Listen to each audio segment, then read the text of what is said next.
कक्षा 12वीं के सब्जेक्ट जीव विज्ञान की इस क्लास में आप सभी विद्यार्थियों का स्वागत है। आप ये ऑनलाइन क्लास गायत्री विद्या मंदिर उच्च माध्यमिक विद्यालय सांचौर के YouTube चैनल पर देख रहे हैं। इस आज की ऑनलाइन क्लास में हम क्या पढ़ेंगे? हम पढ़ेंगे नर हिमोग्ध का विकास। ये टॉपिक बायोलॉजी के दूसरे चैप्टर से है। हमने इस चैप्टर में क्या क्या पढ़ लिया है? हमने पढ़ा पुंकेसर की संरचना, परागकोश की अनुपस्थित काट, लघु बीजाणु जनन, परागकोश का स्फुटन और परागकण की संरचना इत्यादि हम इससे पहले के पढ़े गए टॉपिक के अंतर्गत पढ़ चुके हैं। उनको आपको वापस रिवीजन करना हो तो पूरे के वीडियो को आप जरूर देखें। प्रारंभ करते हैं। आज का टॉपिक है नर युग्मोक्त का विकास कैसे हो रहा है, कैसे होगा।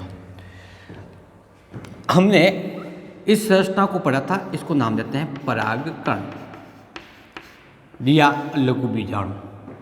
इस परागकण के अंतर्गत दो आवरण युक्त संरचना पाई जाती है, जिसे बाह्य चोल और अंतःचोल कहते हैं।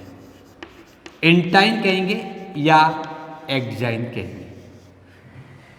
जब परागकण का अंकुरण होगा तो अंकुरण होने के बाद में एक तीन कोशिकीय की संरचना बनेगी, जिसको हम नर युग्मोक्त कहते हैं। क्योंकि परागकण से या परागकण में विभाजन के द्वारा एक युग्मोक्त भेद का विकास होता है, इसीलिए परागकण को हम नर युग्मोक्त भेद की प्रथम कोशिका अथवा नर युग्मोक्त भेद की मात्र कोशिका के नाम से जानते हैं। कहाँ से प्रारंभ हो रहा है? परागकण से ही प्रारंभ होता है, इसीलिए इसको मात्र कोशिका, मदर सेल या प्राइमरी सेल के नाम से जानते हैं। युग्मोक्त भेद का विकास जब परागकण परागकोश में उपस्थित होता है, उस समय उसका निर्माण होना प्रारंभ हो जाता है। तो सबसे पहले क्या होगा? पराग शतुष्क से जैसे ही परागकण पृथक होता है, तुरंत प्रभाव से इसके बाह्यचोल का निर्माण होने के पश्चात इसमें विभाजन की क्रिया प्रारंभ हो जाती है, अर्थात परागकोश में ही परागकण का अंकुरण होना या इसका विकास होना प्रारंभ हो जाता है। सबसे पहले इसका केंद्रक, किसका? परागकण का, जो कि एक अगुणित केंद्रक होता है, वो समसूत्री विभाजन के द्वारा विभाजित होकर के दो केंद्रक बनाते हैं। कितने केंद्रक बनाएंगे? दो।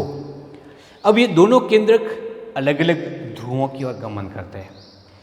एक केंद्रक जो थोड़ा सा आकार में बड़ा होता है, वो दूसरी ओर गमन करता है, जबकि एक केंद्रक है वो विपरीत ध्रुव की ओर गमन करता है। इसमें से एक केंद्रक को हम कायिक केंद्रक के नाम से जानेंगे। कायिक केंद्रक उस ध्रुव की ओर गमन करता है जिस ओर कायिक कोशिका का निर्माण होना है, और दूसरा वो कहलाता है जनन केंद्रक। इसके द्वारा जनन कोशिका का निर्माण होता है। इसके पश्चात इसकी जीवधरी में विभाजन होता है। तो प्रारंभिक अवस्था में जब हमने परागकण की संरचना देखी थी, तो इसमें रिक्तिकाएं हैं वो बहुत छोटी छोटी होती है। अब ये दोनों ध्रुवों की ओर गमन कर रहे हैं, अलग अलग दिशाओं में गमन कर रहे हैं, तो मुख्य कारण क्या होता है कि इसके मध्य एक बड़ी सी रिक्तिका का निर्माण होता है। रिक्तिका का निर्माण होने के पश्चात होगा क्या कि जैसे कई रिक्तिका बन जाएगी तो बहुत सारी रिक्तिका मिलकर के बड़ी रिक्तिका का निर्माण कर देंगे। फलस्वरूप केंद्रक है वो विपरीत ध्रुवों की ओर गमन कर देते हैं। उसके पश्चात इसका जीवद्रव्य विभाजित होता है। ये सामान्य समसूत्री विभाजन का एक प्रकार हुआ। पहले केंद्र विभाजन होगा, उसके बाद में जीवद्रव्य का विभाजन होना प्रारंभ होता है। जीवद्रव्य का विभाजन इस प्रकार से होता है कि एक बड़ी कोशिका बनती है और एक छोटी कोशिका बनती है। इस बड़ी कोशिका को कायिक कोशिका कहते हैं। क्या नाम देंगे इसका? कायिक कोशिका। जबकि जो छोटी कोशिका है उस कोशिका को नाम देते हैं हम जनन कोशिका। जनन कोशिका सामान्यतः उस सिरे की ओर बनता है जिस सिरे की ओर जनन छिद्र पाए जाते हैं। प्रारंभ में तो सबसे पहले हम इसकी आकार में अंतर के आधार पर पहचान सकते हैं कि जनन कोशिका कौन सी हुई और कायिक कोशिका कौन सी हुई। तो जनन कोश काय कोशिका कौन सी हुई? जो कोशिका बड़ी है, तो ये कोशिका बड़ी होती है। प्रारंभ में इसका आकार गोलाकार होता है, लेकिन धीरे धीरे रिक्तिकाओं का निर्माण हो जाने से इसका आकार अनियमित हो जाता है। इस कोशिका में कोशिका द्रव्य की संख्या आरएनए और डीएनए की मात्रा अधिक पाई जाती है। तो कोशिकांग होते हैं वो विकसित प्रकार के, जैसे माइटोकॉन्ड्रिया, राइबोसोम, गोल्गी बॉडी इत्यादि प्रकार के अधिक मात्रा में पाए जाते हैं। किसकी तुलना में? जनन कोशिका की तुलना में। जीव द्रव्य अधिक सघन होता है, क्योंकि इसमें आरएनए की मात्रा और प्रोटीन की मात्रा जनन कोशिका की तुलना में अधिक होती है। इस प्रकार से बड़े आकार की गोलाकार अधिक कोशिकांग आरएनए और प्रोटीन युक्त जो कोशिका होती है उसको नाम देते हैं कायिक कोशिका। अब ये कायिक कोशिका क्या कार्य करेगी? संभवतः जनन नलिका के निर्माण में या फिर उसकी वृद्धि को सहायता प्रदान करती है। दूसरी जो कोशिका होती है वो लेंस के समान की आकृति की होती है, इस प्रकार की। इस कोशिका को नाम देते हैं जनन कोशिका अथवा जेनरेटिव सेल्स। जनन कोशिका प्रारंभ में लेंस के आकार की होती है और एक सिरे से जुड़ी होती है। धीरे धीरे इस इंटाइन और जनन कोशिका के मध्य गैप उत्पन्न होने के कारण ये लास्ट में किस प्रकार की हो जाती है? लगभग गोलाकार हो जाती है और केवल अग्रभाग से इंटाइन से जुड़ी होती है। इसके बाद में जैसे ही अग्रभाग से भी इंटाइन से पृथक हो जाएगी तो एक स्वतंत्र कोशिका के रूप में व्यवहार करना प्रारंभ कर देगी। तो इसका प्रारंभिक जो आकार होता है वो होता है लेंस के समान। कायिक कोशिका की तुलना में जनन कोशिका में कोशिका द्रव्य की मात्रा कम होती है। हालांकि इन दोनों कोशिका में डीएनए की मात्रा बराबर होती है, लेकिन आरएनए की मात्रा में अंतर होता है। कायिक कोशिका में अधिक होता है, जनन कोशिका में कम मात्रा में पाया जाता है। हालांकि जनन कोशिका में भी सभी प्रकार के कोशिकांग पाए जाते हैं, जैसे कि हमने कायिक कोशिका के संदर्भ में बात की थी, उसी प्रकार के कोशिकांग जनन कोशिका में भी पाए जाते हैं। लेकिन जनन कोशिका में जीव द्रव्य की मात्रा कायिक कोशिका की तुलना में बहुत ही कम होती है। कम होने के कारण इसका आकार कैसा हो गया? छोटा हो गया। इस अवस्था तक परागकण दो कोशिकीय अवस्था में हो जाता है। एक कोशिका बनती है कायिक कोशिका और दूसरी कोशिका होती है जनन कोशिका। इतना परिवर्तन परागकोश में संपन्न हो जाता है, अर्थात जब परागकोश की स्फुटन से परागकण वृत्ति बाहर निकलेगा तब तक इसमें दो कोशिकाओं का निर्माण हो चुका होता है। हमने ये पढ़ा हुआ है कि जब परागकोश से परागकण वर्तिकाग्र तक पहुंचता है तो इस क्रिया को क्या नाम देते हैं? परागण कहते हैं। तो परागण से पूर्व का परिवर्तन परागकोश में ही संपन्न होता है। उसके बाद में दो कोशिकीय अवस्था परागकण की परागित होती है। तो परागकण दो कोशिका अवस्था में परागित होकर के वर्तिकाग्र तक पहुंचता है। इसके आगे का परिवर्तन होता है वो वर्तिकाग्र पर जाकर के संपन्न होता है।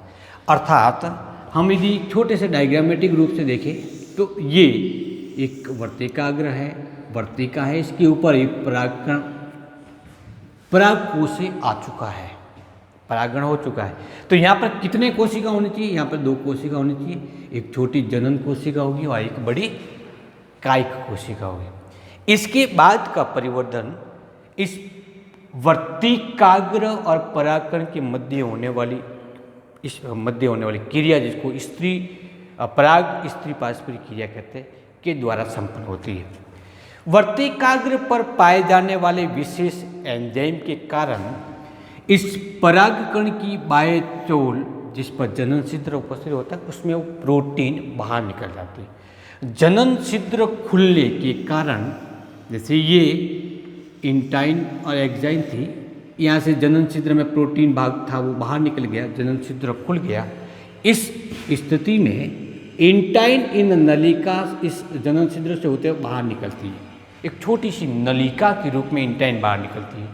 इस नलिका को जनन नलिका या पराग नलिका अथवा पॉलन ट्यूब कहते हैं।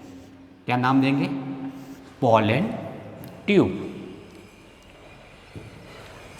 पॉलन ट्यूब विकसित होने के बाद में ये वर्तिकाग्र वर्तिका से होते हुए बीजांड की ओर वृद्धि करती है, अर्थात पराग नलिका की लगातार वृद्धि होती रहती है। जनन नल कोशिका जिसके अग्र क्षेत्र से ही इंटाइन पराग नलिका के रूप में विकसित हुई है, इसलिए जनन नलिका के निर्माण से पहले जनन कोशिका इंटाइन से पृथक होकर के स्वतंत्र कोशिका के रूप में तैरना प्रारंभ कर देती है, और ये कोशिका कहाँ आती है, इस पराग नलिका में पहुँच जाती है। हमेशा पराग नलिका के अग्रभाग पर जनन कोशिका स्थित होती है।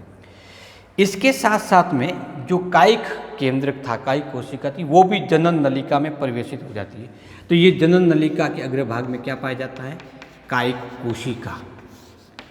अब ये कायिक कोशिका क्या कार्य करती है, तो इस पराग नलिका के परिवर्धन में सहायता प्रदान करती होगी, उसके बाद में धीरे धीरे ये विलुप्त हो जाती है। जस्ट इसके पीछे की ओर जो कोशिका है वो ये कौन सी है, वो जनन कोशिका है। अब जनन कोशिका में समसूत्री विभाजन होगा। तो ये जो परिवर्तन हो रहा है वो कहाँ हो रहा है, वर्तिकाग्र और वर्तिका के अंदर, जब नलिका आगे की ओर वृद्धि करती है, किसकी ओर करती है, बीजांड की ओर वृद्धि करती है। ऐसा माना जाता है कि जैसे ही पराग नलिका का निर्माण संपन्न हो जाता है या निर्माण हो जाता है, उसी समय इस जनन कोशिका के केंद्र में समसूत्री विभाजन के द्वारा दो कोशिकाएं बनती है। कितनी बनेगी, दो। इन कोशिकाओं को नर युग्मक नाम देते हैं, नर युग्मक। दोनों नर युग्मक में से एक नर युग्मक बड़ा होता है और एक नर युग्मक छोटा होता है। कुछ प्लांट ऐसे हैं जैसे कुल्फा है, बंदरबाटी है इत्यादि में जैसे ही पराग नलिका का निर्माण प्रारंभ होता है, तुरंत प्रभाव से जनन कोशिका में विभाजन के द्वारा दो नर युग्मकों का निर्माण समाप्त हो जाता है। इस प्रकार से बनी हुई इस संरचना को नाम देते हैं नर युग्मोक्त भित्ति। क्यों कहते हैं, क्योंकि इसी स्ट्रक्चर के द्वारा नर युग्मकों का निर्माण होता है, इसलिए नाम देंगे नर युग्मोक्त भित्ति। इसकी प्रत्येक कोशिका का तात्पर्य मतलब हुआ कि इसमें कितनी कोशिकाएं पाई जाती है, तो एक तो कायिक कोशिका और दो नर युग्मक, कुल कितने हुए, तीन। इसका मतलब नर युग्मक भित्ति होता है वो कितने कोशिकीय होता है, तीन कोशिकीय होता है। इसकी प्रत्येक कोशिका, जो कि ये दोनों नर युग्मक जनन कोशिका से बने हुए हैं, ये जनन कोशिका और एक कायिक कोशिका, इन दोनों का निर्माण हुआ वो परागकण के केंद्रक में विभाजन के पश्चात हुआ है। और ये परागकण का केंद्र कैसा था, हैप्लॉइड था। इसका मतलब ये तीनों कोशिकाएं कैसी हुई, हैप्लॉइड हुई। तो पूरा का पूरी युग्मक भित्ति संरचना जो नर युग्मकों का निर्माण करेगी वो अगुणित होती है। और कितने कोशिकाएं होती है, तीन कोशिकीय संरचना होती है। इस प्रकार से एक विकसित संरचना को नर युग्मक भित्ति कहेंगे। इस नर युग्मक भित्ति का निर्माण दो स्टेप में कंप्लीट होता है। पहला स्टेप ये वाला और दूसरा स्टेप ये। पहले स्टेप के अंतर्गत विकास है परागकोश में ही संपन्न होता है, अर्थात परागण से पूर्व, और इसके बाद का परिवर्तन वर्तिकाग्र पे होता है, अर्थात परागण के बाद में। परागण से पहले और परागण के पश्चात दो अवस्थाओं में नर युग्मक भित्ति का विकास कंप्लीट होता है। अब इस टॉपिक से पूछे जाने वाले कुछ प्रश्नों के बारे में जिक्र कर लेते हैं। पहला आता है कि एंजियोस्पर्म में परागण के दौरान या परागण की कौन सी अवस्था या कितनी कोशिकीय अवस्था में परागण परागित होता है, तो इसका आंसर क्या आता है, दो कोशिकीय अवस्था, कायिक कोशिका और जनन कोशिका। एंजियोस्पर्म का नर युग्मक भित्ति कितने कोशिकीय होता है, तो इसका आंसर क्या होगा, तीन कोशिकीय, दो नर युग्मक और कायिक कोशिका। प्रश्न आता है कि नर युग्मक भित्ति में कितने नर युग्मकों का निर्माण होता है, तो कितने होंगे, दो। प्रत्येक नर युग्मक होता है कैसा है, एक एकल कोशिकीय, ये अलग कोशिका, ये अलग कोशिका, एकल कोशिकीय। इन नर युग्मकों पर किसी भी प्रकार की कोई कसाबी की संरचना नहीं पाई जाती, अर्थात ये अचल होते हैं।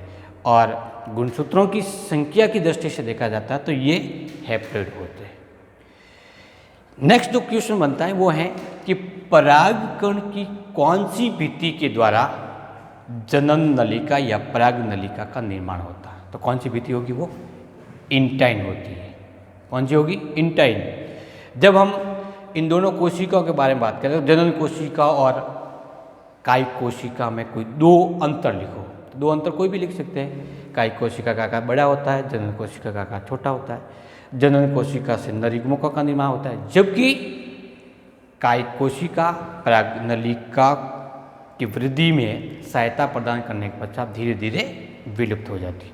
तो इस प्रकार से आज का हमारा ये टॉपिक कंप्लीट होता है और टॉपिक का नाम था नर युग्मोद्भिद का विकास। इसी के साथ में हम पिछले 4 वीडियोस के माध्यम से जो संरचना पढ़ रहे हैं वो कंप्लीट होती है। हम पुंकेसर, परागकोश की संरचना, परागकोश का स्फोटन और नर युग्मोद्भिद के विकास को कंप्लीट पढ़ चुके हैं। नेक्स्ट क्लास में पढ़ेंगे मादा युग्मोद्भिद का विकास किस प्रकार से होता है, कैसे होता है, बीजांड की संरचना कैसे होती है इत्यादि के बारे में। थैंक यू, नमस्कार।